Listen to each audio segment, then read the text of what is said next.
जय श्री महाकाल, श्री गणेशाय नमः। आज हम कार्तिक की करवा चौथ की कथा का श्रवण करने जा रहे हैं। अंत में हम सुनेंगे विनायक जी की कहानी, जो कि हर चौथ की कथा के बाद कही जाती है। जयति गजानन गौरी सुत शंकर सुवन ललाम, कथा कहत हूँ चौथ की वरदाता सुखधाम। एक बार पार्वती जी ने श्री गणेश जी से पूछा कि हे पुत्र, कार्तिक की चौथ का क्या विधि विधान है, सो कहो। गणेश जी बोले, हे माता, कार्तिक की कृष्ण पक्ष की चौथ को करवा चौथ भी कहते हैं, क्योंकि इस दिन पूजा में एक मिट्टी का करवा, उसमें जल भर के रखा जाता है। कहीं कहीं इसमें गेहूं भर कर भी रखते हैं, पर राजस्थान में तो जल ही भर कर रखा जाता है। जिन लड़कियों की शादी हो जाती है और वे ससुराल में ये व्रत करती हैं, तो पीहर से प्रथम बार शक्कर के करवे बनाकर भेजे जाते हैं। अब हम कथा का श्रवण करेंगे। किसी गांव में एक शाहूकार रहता था, जिसके 7 लड़के तथा 1 लड़की थी। सेठानी और 7 बहुएं चौथ माता के व्रत को किया करती थी। एक बार लड़की ने भी व्रत किया। प्रायः भोजन के समय वह अपने भाइयों के साथ ही भोजन किया करती थी। उस रोज भी भाई भोजन करने बैठे तो बहन को भी साथ में बिठाने के लिए कहा। बहन बोली, नहीं भैया, अभी चांद कहाँ उगा है, मैं तो चांद देखकर भौजाइयों के साथ ही भोजन करूंगी।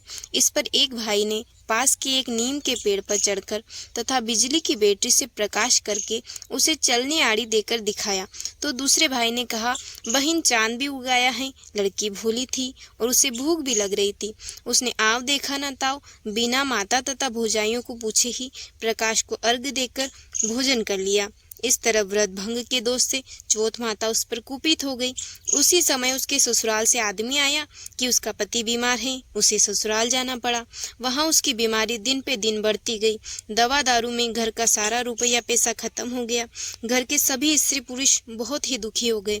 एक दिन उस लड़की को उस करवा चौथ की अपनी गलती की याद आई, तो उसे बहुत ही पश्चाताप करते हुए चौथ माता से क्षमा मांगी और फिर से व्रत करना शुरू किया। अब तो बहुत ही लगन से व्रत करने लगी, तो गणेश जी और चौथ माता की कृपा से उसका पति शीघ्र ही ठीक होकर घर में फिर से ठाठ हो गए। इस तरह जो भी भक्ति भाव से इस व्रत को करता है, उनको मनवांचित फल की प्राप्ति होती है। बोलो चौथ माता की जय। अब हम सुनेंगे विनायक जी की कहानी। एक गांव में एक ब्राह्मण और ब्राह्मणी रहते थे। ब्राह्मण बड़ा ही गणेश भक्त था। उसने अपने ही घर में एक अलमारी में गणेश जी की मूर्ति पधरा रखी थी। वह रोजाना स्नान करके गणेश पूजन किया करता था। घंटों बैठकर गणेश पुराण का पाठ तथा ध्यान में लगा रहता था और आरती के समय झालर घंटी आदि बजाकर स्तुति भी करता था। घर बहुत ही छोटा था। यही एक कमरा था जिसमें ब्राह्मणी भी बैठकर अपना कामकाज करती थी। ब्राह्मण के रोज रोज की सेवा पूजा से ब्राह्मणी के हर काम में विघ्न पड़ता था, इसलिए वह रोजाना पति से लड़ती झगड़ती रहती थी, परंतु ब्राह्मण उसकी कभी भी एक भी नहीं सुनता था। अंत में ब्राह्मणी ने सोचा कि मैं इनकी मूर्ति को ही गायब कर देती हूँ, देखते हैं ये फिर किसके सामने पूजा पाठ करते हैं। उसने वहां से वो मूर्ति उठाकर कमरे के एक कोने में रखकर उस पर एक कपड़ा ढक दिया। ब्राह्मण इस समय स्नान करने के लिए गया हुआ था। स्नान करके आते ही वह गणेश जी के स्थान के पास गया और टोकरी बजाकर पर्दा उठाया, तो क्या देखता है कि मूर्ति ही नदारत है। वह अपनी स्त्री पर चिल्लाया कि मूर्ति कहाँ है। वह कुछ न बोली तो वह समझ गया कि इसी की करतूत है। दोनों झगड़ने लग गए। इनकी हाहू तथा झगड़े को देखते हुए गणेश जी को जोर की हंसी आ गई। ब्राह्मणी ने दौड़कर मूर्ति का कपड़ा उठाया, तो क्या देखती है कि गणेश जी की मूर्ति जो है जोर जोर से हंस रही है। दोनों स्त्री पुरुष यह देखकर उनके चरणों में पड़ गए। गणेश जी महाराज बोले कि हे ब्राह्मण देवता, मैं तेरी भक्ति से प्रसन्न हूँ। यह कहकर उन्होंने उसके घर को सोने चांदी की मोहरों व रुपयों से भर दिया और पुत्र प्राप्ति का वरदान देकर अंतर ध्यान हो गए।